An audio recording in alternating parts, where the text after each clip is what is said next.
Assalamu alaikum students. Today we will study about the role of cytoplasm in the development. कि cytoplasm का development में क्या role है।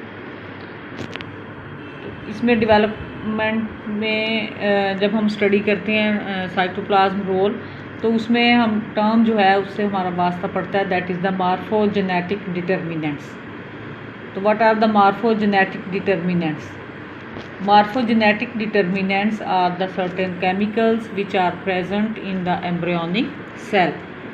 Embryonic cell में ये chemicals जो हैं वो present होते हैं and determine which cell have to form the which organ. ठीक है, यानी ये ऐसे determinants हैं जो कि इस चीज़ को determine करती हैं कि कौन से cell ने आगे next जाकर कौन सा organ जो है वो बनाना है। तो ये इन chemicals को हम कहते हैं morphogenetic determinants. तो different cytoplasmic components contain the different morphogenetic determinants.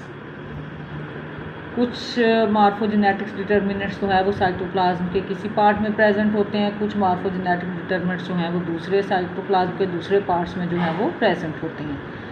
These determinants are responsible for the cell differentiation during the process of the development. These determinants are located in the blastomeres. ये blastomeres में present होते हैं. तो जब हम एक fertilised egg को जो है वो स्टडी करते हैं तो usually it contains the cytoplasm of the 4 different colours. इसमें जो है वो specially the study has been made in an ascidian which belongs to the chordata, which belongs to the subphylum of the chordata, but it belongs to the lower chordates. It contains the cytoplasm of the 4 different colors and that is segregated into the different blastomeres. यानी ये different type का जो cytoplasm है ये different blastomeres में या cell में जो है वो सेग्रीगेट होता है, सेपरेट होता है. तो these 4 types of the cytoplasm are the Number 1 is the clear cytoplasm, number 2 is the yellow cytoplasm, number 3 is the grey vegetal cytoplasm and number 4 is the grey equatorial cytoplasm. तो जो यहाँ पे जो हमारे पास clear cytoplasm है it will produce the larval epidermis. ये epidermis जो है वो produce करेगा. Yellow cytoplasm जो है it will give rise to the muscle cells. Grey vegetal cytoplasm जो है it will form the gut और grey equatorial cytoplasm it will form the notochord and the neural tube. तो it means के development में ये इस तरह की जो इन्वेस्टिगेशंस हैं ये स्टडीज़ जो हैं वो ये शो करती हैं कि डेवलपमेंटल प्रोसेस में साइटोप्लाज्म जो है वो अपना रोल जो है वो प्ले करता है. Next there is the role of the nucleus in the development. कि न्यूक्लियस का रोल जो है वो डेवलपमेंट में क्या है. Most of the gene control substances can be identified in the cytoplasm and these substances are which are present in the cytoplasm that they also play the important role during the process of the development and the production of these substances may takes place by the nucleus itself और by the neighbourhood of the nucleus. यानी इन substances की synthesis जो है या तो nucleus में होती है या न्यूक्लियस के नेबरहुड में जो है वो होती है और ये सब्सटेंसेस जो हैं ये डेवलपमेंट में जो है वो रोल प्ले करती हैं. तो it can be this phenomenon the role of the nucleus can be studied in the following experiment and this experiment has been performed on an alga which multicellular alga, simple multicellular alga which is named as the acetabularia. यहाँ पे ये acetabularia का structure जो है वो दिखाया गया है. ये एक alga है और multicellular और simple alga है. This is the basal portion which is used for the attachment. This is called as the rhizoid and stem-like portion are the long stalk and this stalk at its tip bears a cap at the top. On the basis of the structure and the shape of the cap there are the 2 species of the acetabularia has been identified. One is called as the Acetabularia mediterranea. यहाँ पे ये आप देख रहे हैं, this is the Acetabularia mediterranea and this is the other species which is called as the Acetabularia granulata. दोनों में आप देखें डायग्राम में भी उन्होंने कलर से भी उनको सेपरेटली शो किया हुआ है। उसके अलावा अगर हम इसकी कैप का स्ट्रक्चर देखें तो एसिटेबुलेरिया ग्रैनुलेटा की कैप जो है वो रेगुलर शेप की है और एसिटेबुलेरिया मेडिटेरेनिया की कैप जो है वो इर्रेगुलर है। और यहाँ पे बुक में तो उन्होंने टोटली 2 डिफरेंट कलर से, एक को जो है वो रेड कलर से और एक को जो है वो ग्रीन कलर से दिखाया गया ताकि हम इनको ईजिली आइडेंटिफाई कर सकें। तो there are the 2 species of the Acetabularia. एक में जो है कैप वो रेगुलर है और एक में जो है वो इर्रेगुलर है।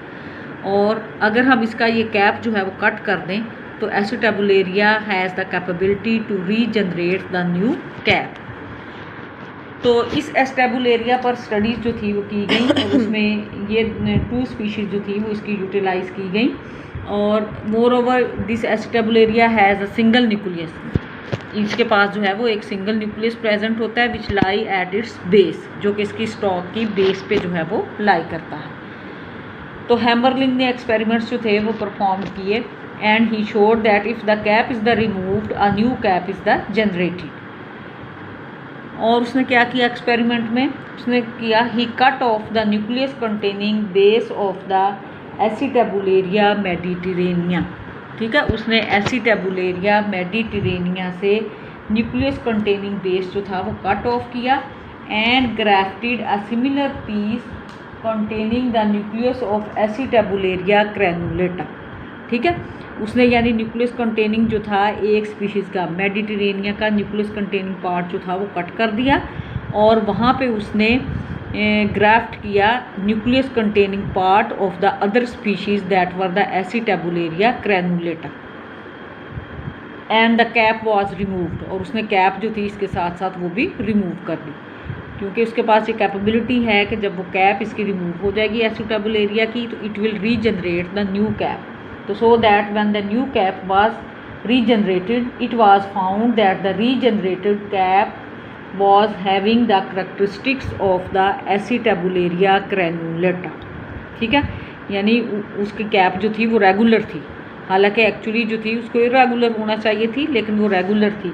Y it was the regular और why it was having the characteristics of the Acetabularia granulata, it means के the nucleus which was laying at the base of the alga determinates the structure of the cap and structure of the cap which was produced at the tip.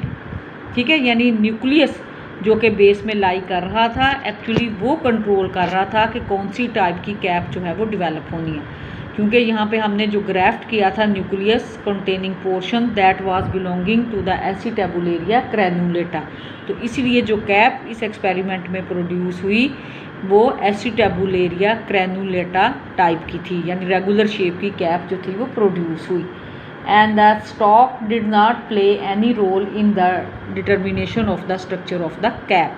तो हमने देखा कि stock जो थी वो बेशक एसिटेबुलेरिया मेडिटेरेनिया species की थी लेकिन कैप जो प्रोड्यूस हुई थी वो ग्रैनुलेटा वाली हुई थी। क्यों?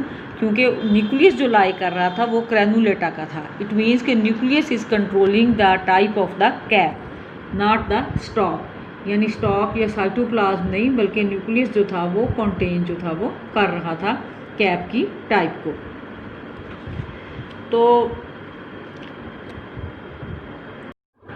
तो ये जो एक्सपेरिमेंट हमने स्टडी किया है जिसमें एसिटेबुलेरिया की स्टडीज़ जो थी एसिटेबुलेरिया पे जो स्टडीज़ की गई और इससे पहले जो हमने रोल थोड़ा सा साइटोप्लाज्म के बारे में भी डिस्कस किया है, तो इनसे जो है ये हमारे पास जो है वो कंक्लूजन आता है कि both nucleus and the cytoplasm play important role in the development, यानी टोटली ना तो जो है वो ये सारा रोल न्यूक्लियस प्ले करते हैं और ना ही सारा जो है वो साइटोप्लाज्म, बल्कि दोनों जो है वो अपना अपना रोल जो है वो प्ले करते हैं। Because the nucleus contains all the genes and these genes determine the characteristic of the individual, और वो जीन जो हैं वो उस इंडिविजुअल के कैरेक्टरिस्टिक्स को जो है वो डिटर्मिन करते हैं। But the cytoplasm play the role in the selection of the genes, और साइटोप्लाज्म जो है वो उन जीन्स की सिलेक्शन में रोल जो है वो प्ले करता है, क्योंकि कौन कौन से जीन जो है वो एक्सप्रेस होना है और कौन से जीन जो है वो नहीं एक्सप्रेस होना। तो इस तरह से दोनों साइटोप्लाज्म और न्यूक्लियस दोनों जो है वो अपना इस डेवलपमेंट में रोल जो है वो प्ले करते हैं। तो मेरे ख्याल में आज के इस लेक्चर में जो है ये इतना काफ़ी है। अल्लाह हाफिज़।